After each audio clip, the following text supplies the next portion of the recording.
Assalamualaikum warahmatullahi wabarakatuh. Tahukah Ananda apa itu paragraf?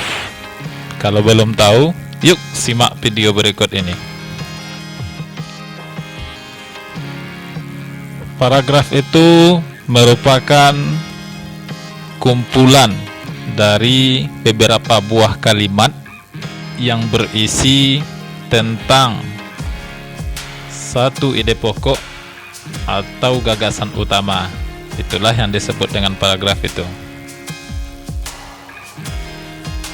Kemudian paragraf mempunyai unsur-unsur. Di sini ada 4 buah unsur paragraf.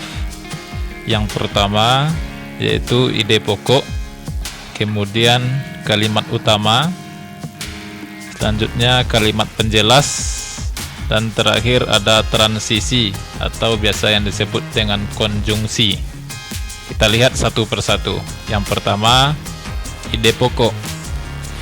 Ide pokok sering juga disebut gagasan pokok atau gagasan utama atau pokok pikiran dari sebuah paragraf.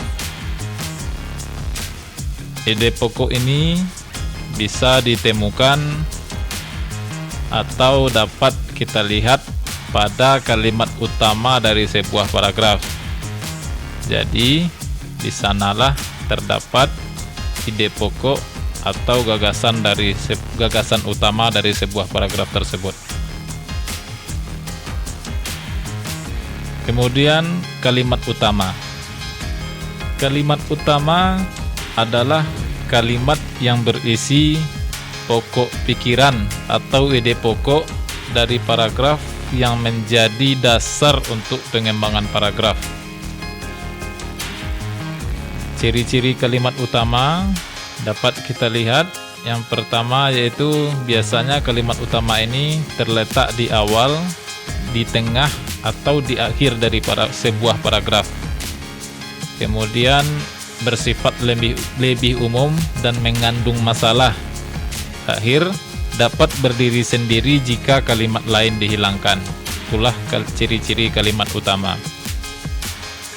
Kemudian selanjutnya kalimat penjelas. Kalimat penjelas merupakan kalimat yang menjelaskan kalimat utama dari sebuah paragraf. Jadi fungsi kalimat penjelas ini adalah untuk menjelaskan kalimat utama. Kalimat penjelas mempunyai ciri-ciri bersifat lebih khusus. Kemudian terdapat konjungsi atau kata penghubung. Kemudian tidak dapat berdiri sendiri. Dan yang terakhir, terletak sebelum atau sesudah kalimat utama. Dan selanjutnya transisi. Transisi ini fungsinya untuk menjadikan paragraf menjadi padu. Karena kalimat-kalimat yang disusun di dalam paragraf tadi digabungkan dengan menggunakan transisi atau konjungsi atau kata hubung.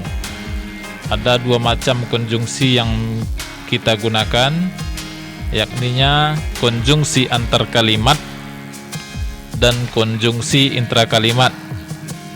Contoh-contoh konjungsinya antara lain ada oleh karena itu, dengan demikian, jadi, sehingga, dan lain-lain sebagainya. Untuk lebih jelasnya tentang paragraf ini dapat kita lihat contoh berikut ini. Pertama, kaktus mempunyai adaptasi khusus untuk bertahan hidup di kondisi yang kering. Batangnya tebal untuk menampung air, akarnya sangat panjang sehingga bisa menjangkau tempat yang jauh untuk mencari air. Dinding batangnya dilapisi semacam lilin untuk mengurangi penguapan. Kaktus pun memodifikasi daunnya sehingga berbentuk duri juga untuk mengurangi penguapan. Dari paragraf ini dapat kita lihat kalimat utamanya berada di awal paragraf karena kalimat-kalimat selanjutnya itu fungsinya menjelaskan kalimat yang ada di awal paragraf tersebut. Kemudian ada contoh satu lagi ini. Sebuah roda yang berputar terkadang dapat berada di atas dan kadang pula ada di bawah. Hal ini juga berlaku dengan kehidupan. Dalam kehidupan ini, terkadang kita berada di atas kesuksesan dan kadang pula kita bisa berada di bawah jurang kegagalan. Oleh karena itu, kita selaku manusia jangan sombong saat di atas dan jangan terlalu sedih saat di bawah. Karena kehidupan manusia akan selalu berputar bagaikan roda.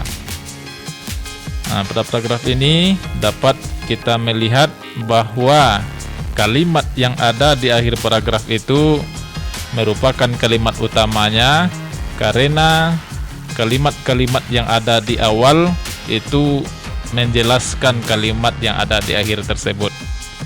Demikian, mudah-mudahan Ananda semua bisa memahami tentang paragraf dan kalimat utama ini. Assalamualaikum warahmatullahi wabarakatuh.